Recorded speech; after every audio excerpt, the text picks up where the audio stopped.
Hi guys, welcome to Road to the Big Time, a show all about athletes' pathways to becoming a professional. Today, I'm sitting down with a legend.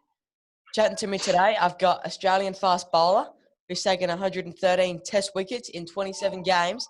I've got Ryan Harris here. How are you, Ryan? Good, Ryan. Nice to speak to you, mate.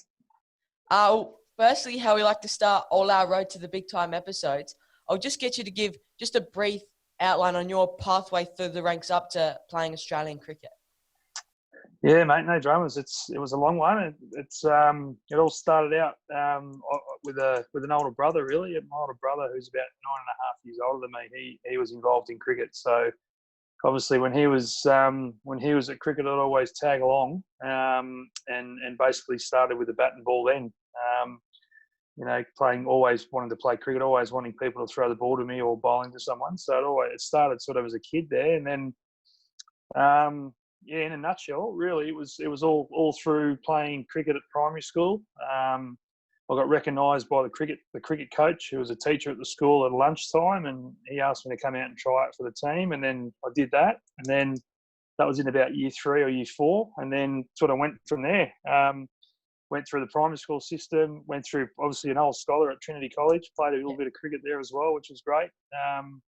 And then went and played for the Salisbury District Cricket Club, now Northern Districts, and from there on, played obviously a number of games there. And then once you sort of perform well in first grade cricket, you obviously get picked to play state cricket. So playing state cricket for South Australia was a dream of mine as a young guy. And then I did that for a few years. And then obviously made a move to Queensland, which was a bit of a shock, to be honest, at the time. It wasn't something I was ever looking at doing. So that was a bit of a surprise, but it was good for my cricket. So once I left South Australia, got out of my comfort zone and got away from home. It was a big move, but then got to Queensland and played pretty well in Queensland. My first season, I broke my foot at the end of the season against South Australia, my first game back, and that put me out for a bit. Then progressed into the Australian team. I made my one-day debut 2009, that was first, and then had a bit of time off with injury again, and then 2010 I came back, played some good cricket, and then made my test debut in New Zealand in 2010. So that's in a nutshell. That was also obviously a lot of hard work and a lot of different games of cricket and a lot of different coaches and a lot of good advice, and that's how I got to the top. Definitely. What number baggy green did you end up getting in the test side? Yeah, 413 is my number. So it's something it's a number I'll never forget. It's always I actually haven't had it tattooed on me yet. It's been that long. I was going to get it tattooed on me, but I've got my one-day number, but I haven't had the 413 on yet. But it's a number you never forget. It's obviously a very lucky person to have a spot, I guess, on that list of people that have played for Australia. Yeah, definitely. Well, it seems that fast bowlers seem to pick up a lot of injuries throughout their career, being a lot of stress on the body. What can young fast bowlers do now to help prevent injury throughout their careers? Well, that's the $1 million question at the moment, and has been for a long time. I think one thing as a bowler, you've got to understand, especially as a young guy, probably around how old are you now? What are you at? 13? 13, yeah. 14? 13. Yeah, so you probably don't. You probably won't. You put stress on your body. Your bones are. They're developing. You probably would at your age. Probably a little bit younger than you. You probably don't notice too much. But one thing you can do, you've just got to try and get yourself nice and strong and fit as early as you can. And by that I don't mean you should go into the gym tomorrow at your age as a 13-year-old and start lifting really, really heavy weights. But it's just about getting strength, getting a really strong core, abs and around your bum sort of area, around your abs sort of area. That's to protect your back. One thing that you're going to do as a fast bowler, you're going to get injured.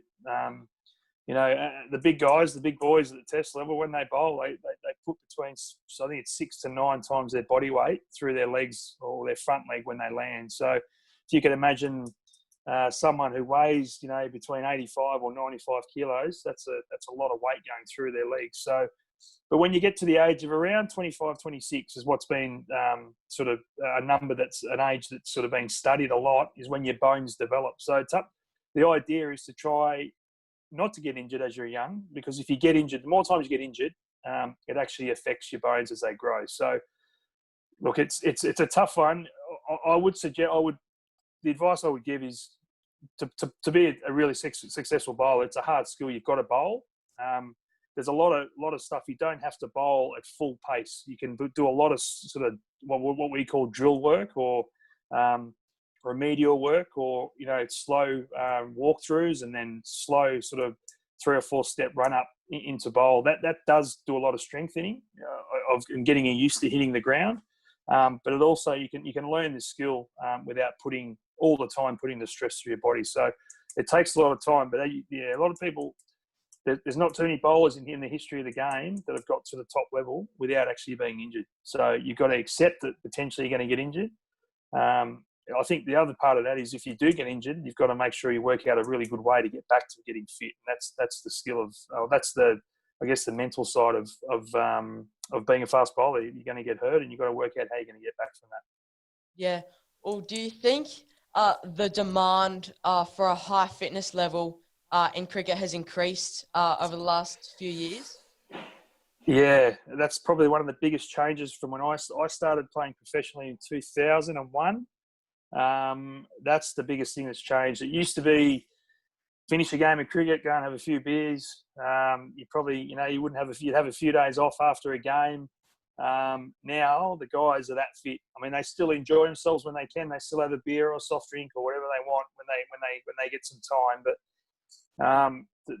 the rigours now of playing even state cricket, even as a young kid's coming through now, there's so many representative sides. So you're playing a lot of cricket each weekend. So you've got to make sure you physically are able to do that. But the top level, it's amazing now what the guys have to do and what they have to go through and what they put their bodies through to keep fit. I mean, you play 5 tests in the space of about 7-8 weeks or 7 weeks, which is a lot of cricket. If you can imagine, if you compare that against AFL football, I think it's about 3 games of AFL football a week. So that's a huge demand on your body. So as I said before, with bowlers especially, we're the workhorses. We're the ones that do all the work. The batters just have to stand there and hit the ball. We've got to be really, really fit as bowlers. Yeah. Oh, who would you say you would get most nervous to bowl to? Oh, look, I may have to admit, I never got too nervous bowling to anyone. But some of the players I did come up against that I thought were unbelievable players. There's not one, there's a few. I mean, remember Kevin Peterson, who played for England? He was a guy that is such a big, tall guy. He's about 6'10". He's quite a big guy, and the length you might bowl to someone, who was it? Ian Bell or an Alistair Cook at the time, was so different to what you bowled to Kevin Peterson, because he'd just come forward and hit it. His reach was unbelievable. So he was one. AB de Villiers was another. Yep. Who was just, you think you bowl a good ball, and then before you knew it, it was going to the fence. So there's a lot of good players. I was lucky to play against a lot of good players. Hashim Amla's another one from South Africa who was a very good player. So, but again, I wasn't so much nervous when I bowled to them. I just had to make sure that my plans were nice and clear, and I make sure I executed those plans. And if I didn't, the captain would take me off. Yeah. Or what's going through your head when you get hit to the boundary? What's going through your head at the time? Don't get hit again. That's probably the early career stuff. When I first started, I was always I was a little bit concerned every now and then when I got hit. But as I got older and got more into the game, you've got to be able to compose yourself, because I think the mental side of the game is huge. So if you had that negative thought of don't keep getting hit, don't bowl that bad ball, you actually do it. So you've got to. Yep. I learned that. I'd have a process of did I execute my ball? Was it the right length? Was it over pitched? Was it a good shot? Or was it a bad ball? And then by the time I got to the top of my mark, I'd probably talk to my teammates next to me here at mid-off and mid-on and talk about what it was, and then just go back to bowling my best ball, I guess. So it is a mental battle. It doesn't always work as easy as that. But you've just got to make sure that you go and do the best thing possible that you can do, and the reason why you're in the team. Yeah, cool. Or how would you pump yourself up for, say, a tour or an overseas game? A tour is it's just exciting from the moment you sort of when you get picked. It's always nice to know that you're going on a big tour. And then obviously once you get on the plane, once you get on that plane, you're pumped. Or the days leading up to it, you're absolutely pumped that you're on the tour. And depending on where it was, I toured England a couple of times, and it's an Ashes series. So if you didn't get excited and pumped for an Ashes series, I would have been kicked off the plane, I think, and as well as my other teammates. So, and then when you get into the series, I think it's adrenaline that just takes you. That's the trick. I think you get pumped up, but you can't get too pumped up, because if you get your emotions too high and you go out at a bull or a gate, as the saying we used to say, that you're going to make mistakes. So you just have to make sure you're able to deal with it, with the pressure and the I guess the weight of the world, the weight of the country is on you as well. And I enjoyed that, because that was a dream. It was a dream to be able to do that and have that pressure. So and same as the other bowlers, we used to talk about it. We used to help each other through it, and it was just a really good feeling. Yeah. Or as an Australian bowler, you would have worked on your bowling a lot more than your batting, I would assume. Or at what age should kids start focusing on bowling or batting, and how often should they be working on the other skill? That's a really good question, mate, because I was probably more of a batter when I was younger. When I was coming through, I was probably trying to bat more than I was. I definitely did both, but I probably focused more on my batting. But then I got to the stage where I probably got to my first representative team, where there are a lot better batters than me in the team. So I batted down the order, then bowled, and that was sort of the launching pad into bowling more. But in answering your question, I would say do both for as long as you can. I said I speak of a guy, Shane Watson, who you would know, and a lot of people would know. The problem you have with being a genuine all-rounder, if you're doing both, is that you have to train harder, you have to train longer. And Shane Watson was one that I learned that he was always the last to leave training, because he'd usually bat probably for an hour, and then he'd have to come and bowl probably for an hour, and then he'd have more throwdowns or he'd bowl more balls. So if you want to be a genuine all-rounder, you have to do probably double the work of just an out-and-out bowler or an out-and-out batter.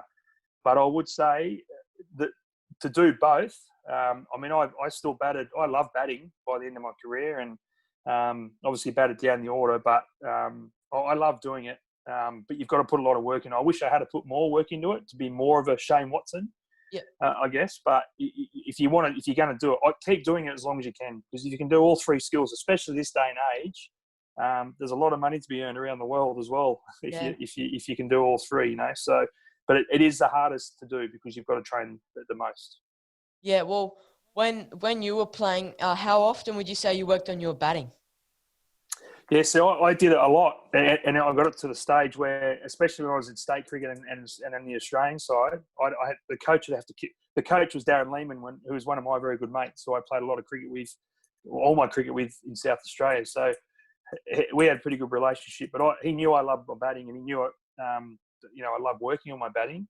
So I'd probably bowl for an hour and a half at times, and then go and try and bat for an hour and a half. And he kicked me out in the end, because he knew I was wasting energy coming to a game on trying to work on my batting. But I love batting, and I felt as though in the last probably 5-6 years of my career that I just took my batting to another level, because one, I wanted to do it.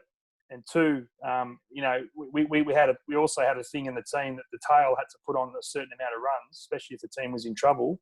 Yeah. And I wanted to be able to do that. So, but he had to put a lot of time and effort into it. It's a hard skill, and I was never a big fan of fast bowling, so I had to make sure that I was facing some quick bowlers as well, to make sure I was prepared, that I was sharp enough and my skill was good enough. And it's a bit daunting walking in facing a Mitchell Johnson or a Mitchell Starc, or but to get better, you've got to put yourself in those positions to be able to handle the pressure from when you're actually in the game. Yep. Oh, do you think a lot of young kids that are talented at both football and cricket end up choosing footy because of more spots at the elite level? Another really good question, and it's something that been heavily involved in over the last couple of years with my job, my old job. I'm not there anymore, but we had a big thing on. It was called the war on talent, because we were trying to get footballers to stay in cricket, and we worked really hard on getting football's got a really good pathway from Auskick all the way through, and cricket didn't necessarily have that. So it has Premier Cricket, but for the younger sort of guys coming through, they're not, not the high level coaching is not necessarily available because clubs can't afford to get it. So we were really focused on trying to get at Cricket Australia a really good pathway. So we actually kept a couple of footballers into cricket, staying into cricket because of that pathway and the coaching they were getting. And I'm just thinking of it. There was Will Sutherland at the moment, who's playing for Victoria. He was a very good footballer. He's on the verge of getting drafted, but he chose cricket, and obviously he's done so well since he's done that. Another great example is Alex Carey. He went to football and then came back, and Alex Keith, who was in cricket and then went back to football. I think he was at football as well. So, I think you're right. I think what you're saying is right. I think there's definitely more opportunity. But again, I think ultimately you decide as an athlete as what and what you want to do. If you want to have a good crack having a good crack at cricket from an early age, you're probably more of a chance of doing that. If that doesn't quite work, going back to football. Yeah. Oh, this last question, or have you got any last kind of piece of advice for a young cricketer coming through the ranks? Look, just have fun. You've got to have fun. You've got to have fun in what you're doing. You've got to enjoy what you do. Cricket, I always found cricket fun, exciting, and it was a great time to meet. I have met so many people through the game. So you meet lifelong friends and really close mates. But like everything you do in life, to succeed, you've got to really work hard. And sometimes that isn't fun. Running around grounds and up and down in shuttles and being smacked around the park, none for 100, or being, getting 3 or 4 ducks in a row is not fun. But to be the best, and I've played with some really good players, and I've seen them train. At Australian level, but also coming through, even at Premier Cricket when I played in Adelaide at Salisbury in Northern Districts, we had a great club where we had some older guys that taught the young guys how to train hard. Now, whether or not you went on to state or national duties, that didn't matter. But you've got to learn to train well and train smart. But again, the big thing for me is to make sure you have fun and enjoy it. So, and that goes with everything, as I said, school, work, getting into uni, whatever it is, you've got to have fun doing it. So that'll be probably my advice, I'd say. And I felt as though along my journey in my career, I enjoyed just about every single moment of it. All right, well, I've got plenty more questions to ask, so stay tuned for our next guest. This has been Road to the Big Time.